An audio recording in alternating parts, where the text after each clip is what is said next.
Episode की शुरुआत में दिखाते हैं कि वांजिया टावर के सेकंड फ्लोर पर पहुंच गया होता है और जाकर कहता है अगर मुझे अच्छे से याद है तो फर्स्ट फ्लोर का टेस्ट था एक कॉम्बैट और पता नहीं सेकंड फ्लोर पर किस एनिमी से सामना होने वाला है। तभी वहां पर 8 मुंह वाले इविल ड्रैगन आ जाता है और जोर से गुर्राता है। ये देखकर वांजिया उसका मजाक उड़ाते हुए कहता है कि क्या तुमने सालों से मुंह नहीं धोया है क्या।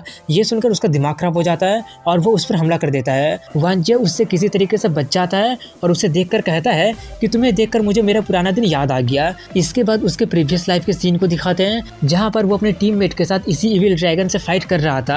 अब प्रेजेंट टाइम का सीन दिखाया जाता है जहां पर वांजिया बोल रहा होता है कि ये तो एक हाई लेवल का एनिमी है और मुझे नहीं लगता है कि इसे अकेला हराया जा सकता है। इसके लिए तो टीम की जरूरत पड़ेगी, बट कोई बात नहीं, इस बार इसे मारकर सारा पॉइंट मेरा ही अकेला का हो जाएगा। ये देखकर सभी ऑडियंस चिल्ला रहे होते हैं कि ये कितना ज्यादा एरोगेंट है। वहीं पर वांजिया सबके सामने आकर ऑडियंस से कहता है कि मुझे पता है कि तुम लोग मुझे बहुत ही सारा श्राप दे रहे होगे और कमेंट में वो लोग वही कर रहे होते हैं। तभी वो ड्रैगन उस पर फायर अटैक कर देता है। वांजिया उससे किसी तरीके से बचते हुए उसके ऊपर चला जाता है और वो अपने वेपन से उसके सर में छेद कर देता है और उससे कहता है कि अभी ये खत्म नहीं हुआ है। ये बोलकर वो 500 पॉइंट देकर उसे ब्लेड में बदल देता है और उसके सर को काट देता है।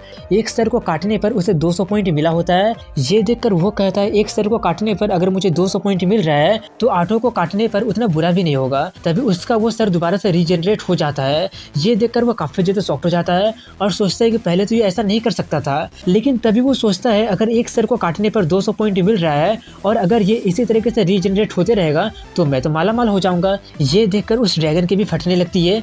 इसके बाद दिखाते हैं कि वांजिया बार बार उसके सर को काटते रहता है और काटते काटते 8170 पॉइंट कर लिया होता है। ये देखकर एक बंदा कहता है कि ये तो पक्का चीटिंग कर रहा है, ऐसे तो उसका पॉइंट बढ़ते ही चला जाएगा। और ये देखकर गेम का बॉस का भी दिमाग काफी ज्यादा खराब हो जाता है और वो अपने एम्प्लॉय पर चिल्लाते हुए कहता है कि ये तुम लोगों ने कैसा गेम डिजाइन किया है, ऐसे तो वो सिर्फ पॉइंट गेन करता ही रहेगा। एक एम्प्लॉय कहता है कि इस बॉस के पास सभी प्लेयर को खत्म करने का पावर है, हमने सोचा नहीं था कि ऐसा भी कुछ हो जाएगा, और पूछता है कि अब हम लोग क्या करें। तभी उनका बॉस उन पर चिल्लाते हुए कहता है आखिर किन गधों को मैंने काम पर रख लिया है, हमारे पास और कोई रास्ता नहीं है, जल्दी से टेम्पररी रेस्ट ट्रेनिंग डालने का ऑर्डर दो। और वांजिया से कहता है कि तुम ही वो पहले प्लेयर हो जिसने सभी एरिया के रूल्स को चेंज कर दिया है। वहीं पर गेम में वांजिया उस ड्रैगन से उसका सर काटने देने के लिए बोल रहा होता है और वो ड्रैगन उससे रिक्वेस्ट कर रहा होता है। तभी सिस्टम सबको नोटिफाई करता है कि सभी एरिया के प्लेयर को नोटिफाई किया जाता है कि गेम का स्पीड बढ़ाने के लिए हमने एक टेम्पररी रेस्ट्रेनिंग ऑर्डर ऐड कर दिया है। सभी प्लेयर को 30 मिनट में टावर का फर्स्ट फ्लोर को पार करना ही पड़ेगा और जो लोग पार नहीं कर पाएंगे वो लोग फेल हो जाएंगे।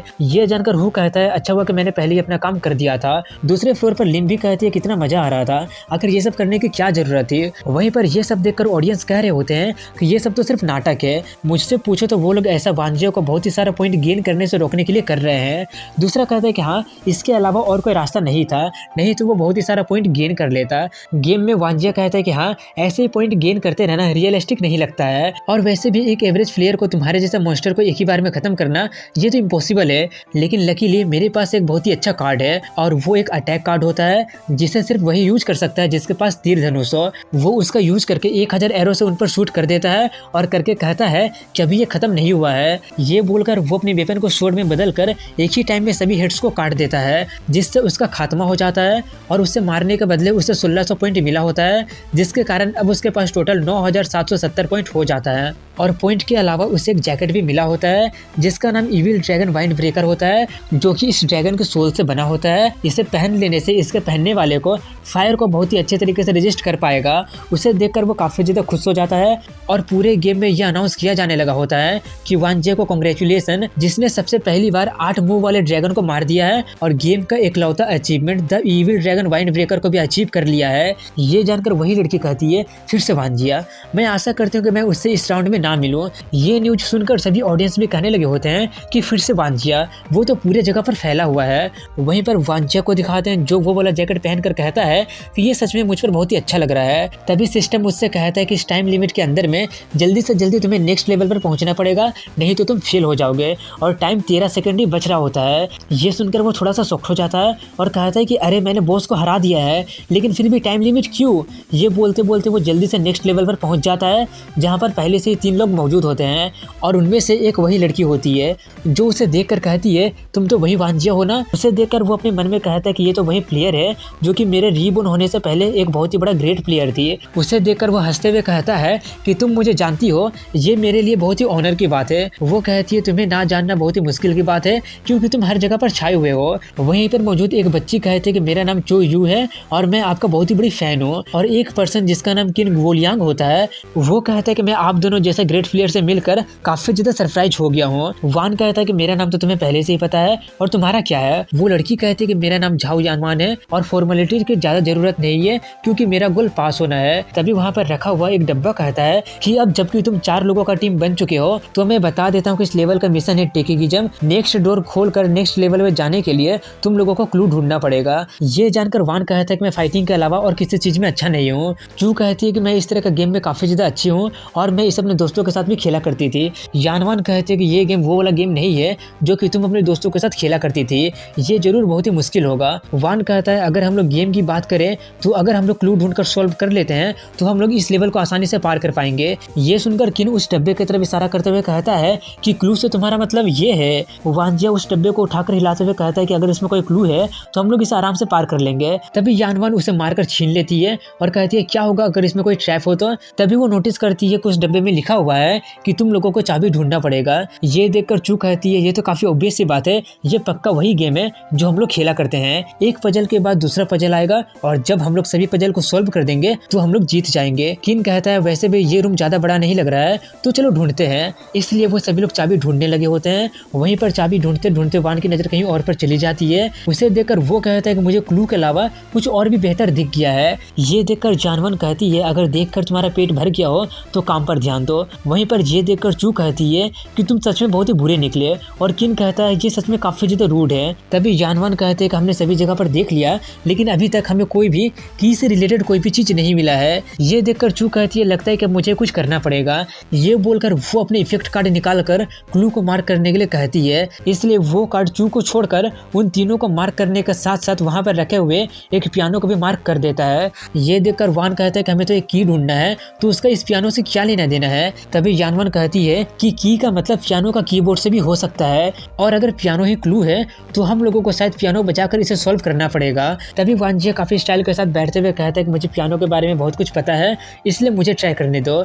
ये देखकर चू पूछती है कि क्या तुम्हें सच में पियानो बजानी आती है, कितना औसम बात है। और जानवान भी पूछती है कि क्या तुम्हें सच में पियानो बजाने आता है। वो कहता है कि हाँ मैं हवाई में सीखा था, बस बैठे रहो और मेरा म्यूजिक का टेस्ट करो। ये बोलकर वो बजाना शुरू कर देता है और वो इतना घटिया बजाता है जिससे उनका दिमाग खराब होने लगता है और जानवन उसे मारने ही वाली होती है लेकिन वो दोनों उसे पकड़कर उसे शांत करते हैं। जानवन शांत होते हुए पूछती है कि क्या तुम सच में हवाई में पियानो सीखे थे। वो कहता है कि हाँ हवाई के किंडरगार्टन में मैं सीखा था। ये सुनकर उसका दिमाग और ज़्यादा खराब हो जाता है और वो उसे पकड़कर पीटने लगती है और वो उसे छोड़ देने के लिए कहने लगता है कि मैं मानता हूँ कि मैंने गलत किया है, अब मारना बंद भी करो। इसलिए वो उसे छोड़ देती है। ये देखकर वो कहता है तुम बिल्कुल लिन के जैसे वायलेंट हो।